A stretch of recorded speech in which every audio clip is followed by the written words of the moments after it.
aming sektor. Tapos pagdating ng Pasko, lahat na lang na Lahat, gusto oo. sumakay. O, ayan na. Ito, liminaw natin kasi kanina roll out ng benteng bigas.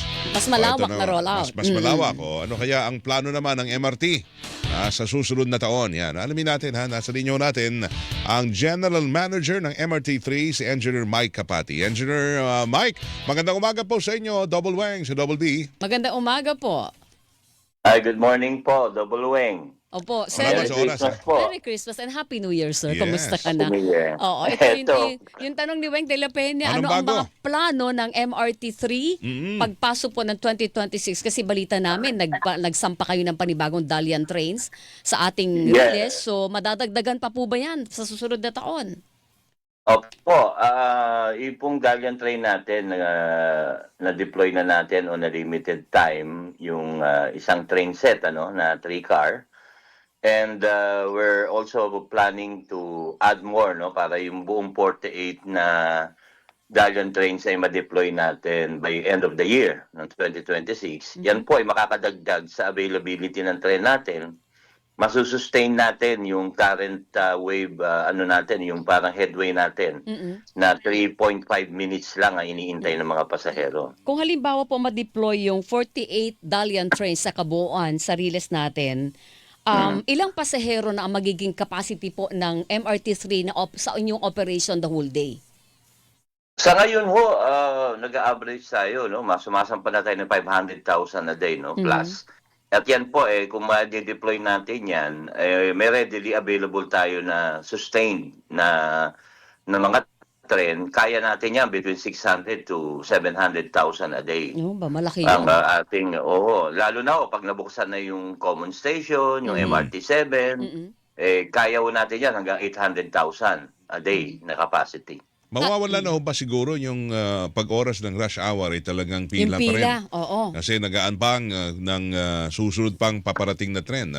Minsan umaabot ng gaano ba katagal ang pag-aantay natin ngayon. Mababawasan ba yan? At sa ngayon ho, ako 6 o'clock pa lang na umaga, nakamonitor na ako dyan sa opisina. Talagang ang laki ng improvement, kasi nakita na namin yung yung flow ng mga pasahero at may mga in-implement kaming mga approaches like yung pag-escape train namin. Kasi nga, minsan may buhos talaga lalo na yung sa umaga. Ang critical dyan, yung Quezon Ave, yung Kamuning, yung Cubao, talagang may buhos ng pasahero yan. Pero wala na ho yung pila sa ibaba ng EDSA. Wala na ho, kahit to sa gabi, wala na yan, minsan makakapag-experience sila ng additional na mga 2-3 minutes na pag-aantay. Pero yung dati pong problema ng pila, na-resolve na ho natin ng gusto yan.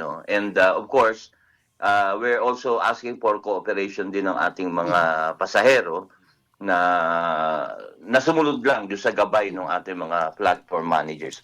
Ano bang target nyo na waiting time ng mga pasahero ngayon? Pag dumaan ng isang train, kailan ang susod? Mga segundo lang ba yan? 3.5 Mga 3.5 minutes po yan. Yan ang ating yan ang ating target talaga, Kasi yan ho, nanggaling sa 10 minutes, if you remember. Yes, oo, totoo yan. Yung pila ho niyan sa North Avenue nung araw, umaabot hanggang West Avenue. Oo, yun.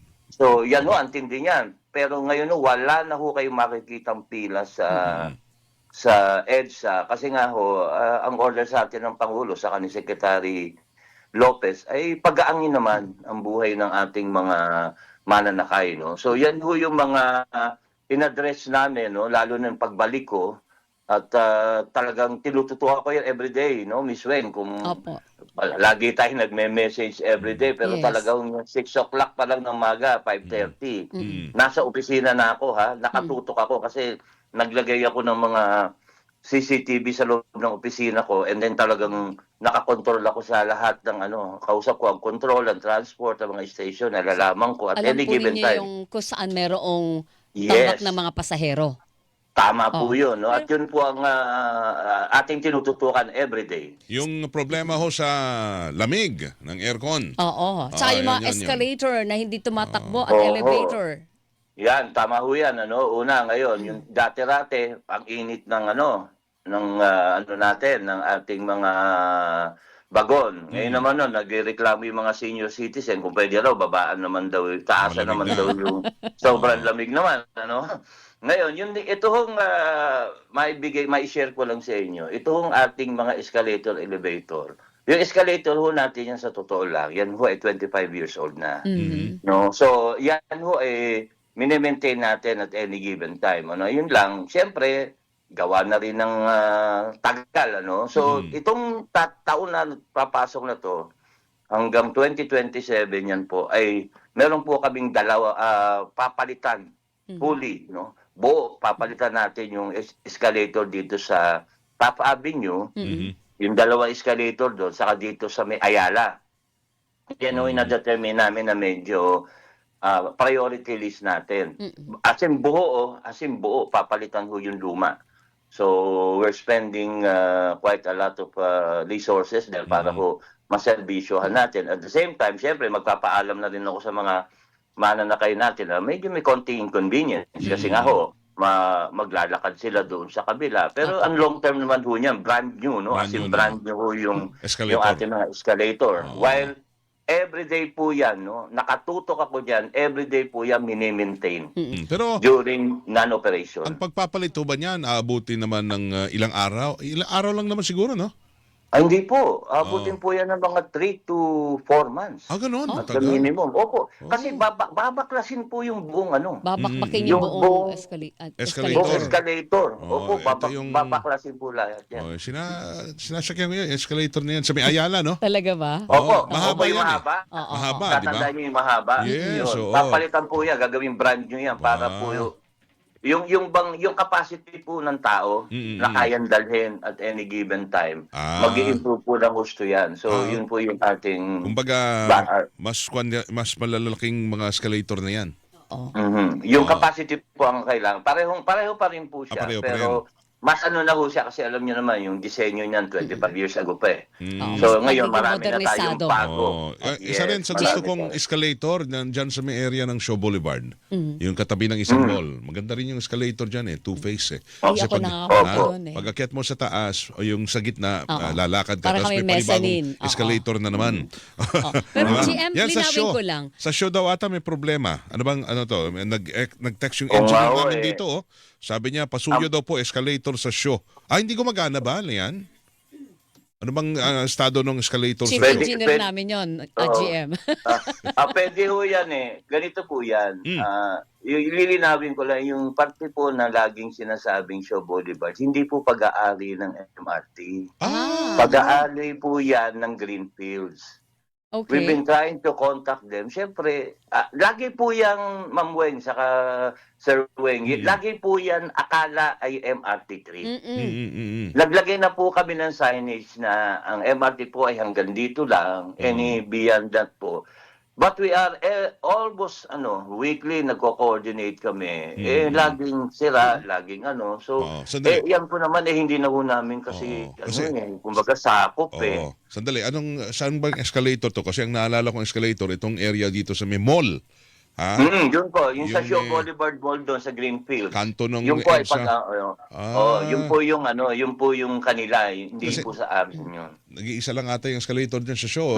Di ba? Tama po. Hindi pala kanila Hindi yun. pala sa inyo yun. G- Hindi GM, po amin yun eh.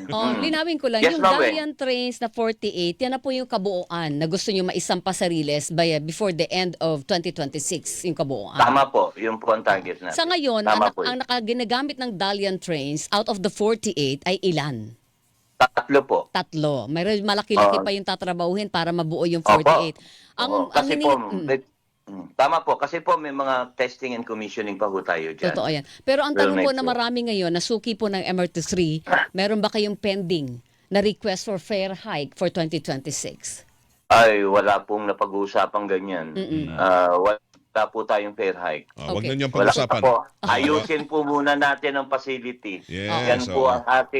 yan po ang ating mission, no. Ayusin ang facility, kung mapapansin nyo. We're looking at so many innovative ways of improving the system. And improve muna natin, ayusin natin. Maganda na, pagandahin pa natin. Saka Yes. na ho yung fair hike niya, kawawa naman ng tama, mga tao tama. eh. Okay, Alright. okay, Engineer. Paano yung kwan? Yung pag-connect pa sa iba pang mga MRT? Kasi may narinig tayo, MRT3, tapos may MRT7. Oo. Yung mga interconnectivity ba? Sa Opo. ibang train lines? Tama po yan. Yung ating common station, yan po ang, I think, magsisimula na yan next year. Wow. Nagambala yan dati, no? Oo nga So, eh, pandemic. yan po ang magkoconnect sa MRT3, MRT7, Line 1, LRT1, LRT. saka po sa Buoy. Aha. Ito Yan yung po dito ang sa malaki. may dulo Pagitan ng ng EDSA. SM at saka Trinoma, tama po. Trinoma, Ayun. tama po. North Tama po. Avenue. Oo. North Avenue Pero po ibig yan. sabihin, pag mag-start na next year, yung trabaho doon o magagamit na ng tao next Yan, year? yan. Mag-start pa lang po yun. Mag-start pa lang po yun. Siguro, abutin yan ng mga 1-2 taon pa Ay, ganun. bago. Sayang naman. Mapuli Akala kasi- namin gagamitin na. Pandemic Hindi ata, pa po natigil eh. yan eh, no? Oo. Oo. Opo, natigil po yan eh. So, ngayon, yung MRT naman po, marami po tayo, di ba? Meron tayong extension ngayon ng maintenance ng Sumitomo. Hmm. Marami po tayong nakalinya dyan ng mga improvement sa facilities natin, no? Mm. Tapos yung mga procurement ng mga, yung tulad yan, yung escalator natin. Tapos, meron po tayong gagawin na rehabilitation ng mga station. Mm. Ilang Magsisimula station na po po yan? yan. Lahat po ng station pati Rehabilitation. po. Anong makikitang pagbabago? Maganda ho. Ako, i-air ko na. Talagang magiging world class yung ating istasyon. Wow. And magkano gagastusin doon, engineer? Actually, sa ano po yan? Through facilities po ng Sumitomo yan. Yung Okay. JICA loan. Hindi po gagastos ang Gobyerno. ang gobyerno po dyan ay nag-loan. Ito po yung supplemental loan natin with Sumitomo. Ano yung pa yan? Ibabalik natin sa original, no? Kasi alam niyo naman medyo luma na yung facilities natin. Kailangan ng pinturahan yan. Oo. Part ng mga gagawin dyan, yung rehabilitation ng istasyon, yung mga tiles yan, papalitan, yung mga wiring yan. Oo. Pagiging Pagagalit, world class. mapapansin Yung mga- nyo, inuna na namin yung lighting. Oo, Nakita dapat nyo naman, ang ganda, maliwanag. ang ganda ng EDSA ngayon, di ba? Sa mga ilaw, yun, pagagandahin pa natin yan. Para po makikita nila ay ibang-ibang ibang-ibang MRT na talagang makikita nilang nakikita nila kung saan napupunta yung buwis nila. Okay. Yan, okay. Ako, Tsaka yung GM, mga palikuran, maayos. Oo, CR. Ay, CR, papalitan ho yan lahat. As in, papalitan yan. Oh, Lahat lagyan. ho ng CR, i-rehabilitate. Lagyan yun ng... Lahat po ng facility i-rehabilitate at wino-work out po namin ngayon, hopefully ma-aprobahan yung barrier po. Barrier. Barrier. Anong yung barrier? sa bago ka Yung sa pumasok. platform, bago ka oo. pumasok, Platform, di ba? Sa yes. abroad, may Oo. mga barrier. Correct. Para hindi Lalagyan po natin. para mas safe ang mga pasahero sa Yes, platform. lalagyan po natin Oo. yan. Yan po yung aming inaayos ngayon yung design. At once na maaprubahan po yan ng Sumitomo sa kanang JICA, and then sasama po sa rehab. Kaya mapapansin nyo, talagang akala mo nasa abroad ka. Para bang may dagdag kayong mga tauhan na pag bago pumasok, may mga nag-a-assist muna sa kanila. Kaya may, bago kayo pumasok, nililinis muna yung tren. Pwede ba yun? Yes. Oh. Actually, kami po kung mapapansin ninyo, ang MRT po talagang regular ang linis ng CR niyan. Na yung Regular tren, ang linis ng ano yan. Saka yung pong bago nating istasyon, pagka naayos po yan, may mga wayfinder yan. Ayun. May mga signage yan na world standard. World standard requirement po yan. Kumbaga, saan ba ako pupunta? Line 1, Line 2, Subway. Ayun. Parang pumupunta mo sa Hong Kong, Oo. yan, ganun po makikita ninyo. Oo. So, yun, doon ako medyo excited talaga kasi magandang, kautusan ng ng Presidente sa ni Secretary Bani Lopez Opo. na talagang i-improve natin po talaga. Okay. Good Kasi- luck po, engineer. Thank you po sa salamat oras. po sa mga suporta ninyo at we're looking forward, we're really excited sa mga development ng Yeah. MRT po. All right, sir. Thank Good luck, you. good luck. Salamat. po. Thank you. Happy New Year po. Happy New Year. General Man. Hilingan, walang pinoprotektahan.